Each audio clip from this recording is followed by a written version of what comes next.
Have you ever found yourself just lying in bed, staring at the ceiling at 3 a.m. and wondering if you got your terrible sleep habits from your parents? Well, in this explainer, we're going to dive into the science to find out, is insomnia actually in your DNA? You know the feeling. It's the middle of the night, you're wide awake. And then you remember your mom or your dad complaining about the exact same thing. And you just have to wonder, did I inherit this? Well, if you're asking that question, you are definitely not alone. Insomnia is an incredibly common problem, and honestly, it's just so frustrating for so many of us. And when I say common, I mean really common. We're talking about up to 35% of all adults experiencing insomnia symptoms. Some studies even suggest women are more affected than men. So if you're struggling, just know you are one of millions. Okay, so this gets us to the big question, right? We can blame stress, or that late-night coffee, or scrolling on our phones, but is there a deeper biological reason some of us are just kind of wired to be bad sleepers? Well, a whole lot of research is starting to say, yeah, pretty much. So just how strong is that genetic link? Well, get this. Researchers estimate that the heritability for insomnia is somewhere between 31 and 58%. That is a huge chunk of your risk for developing insomnia that could be traced right back to your genes. But hold on. What does heritability actually mean? It's important to know this doesn't mean you're doomed to have sleepless nights forever. Not at all. It just means your specific genetic makeup might make you more vulnerable to insomnia than, say, your friend who can fall asleep anywhere. It's about risk, not destiny. And here's the really crucial part.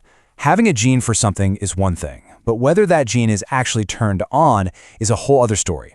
This idea is called gene expression, and it's the key to unlocking this whole puzzle.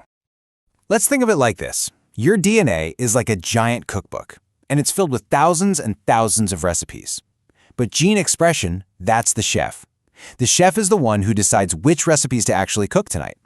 So you might have the recipe for insomnia in your book, but something still has to tell the chef to make it.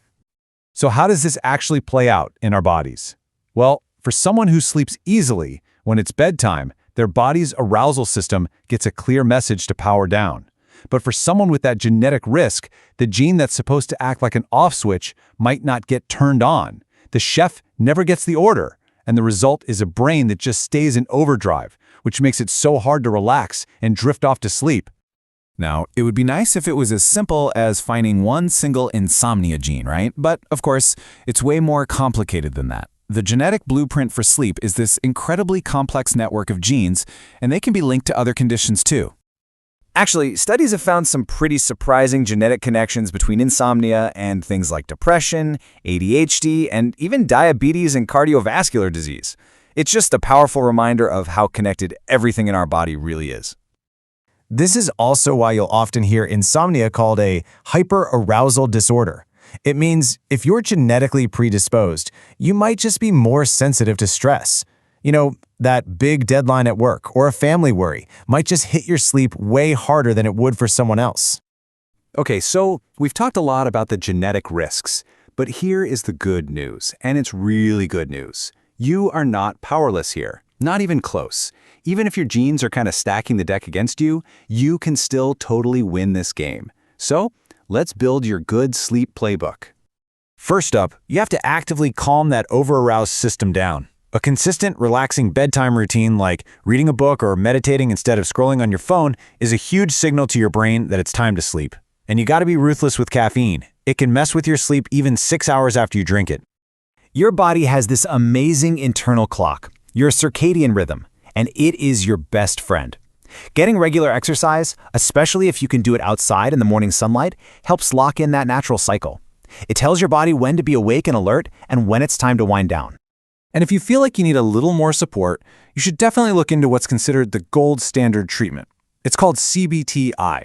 It's a type of therapy that's seen as the most effective long-term solution because it helps you fundamentally change your relationship with sleep. It literally helps you rewire those unhealthy thoughts and habits that are keeping you awake. So, let's circle all the way back to our big question. If your genes do make you predisposed to insomnia, are you just doomed? Are you destined for a lifetime of bad sleep? No, absolutely not. Think of it this way. Your DNA might deal the cards, but you are the one who gets to play the hand. Your habits, your routines, your choices, those are what decide what happens next. You have so much power to take action and improve your sleep, and you can start tonight. Thanks for watching.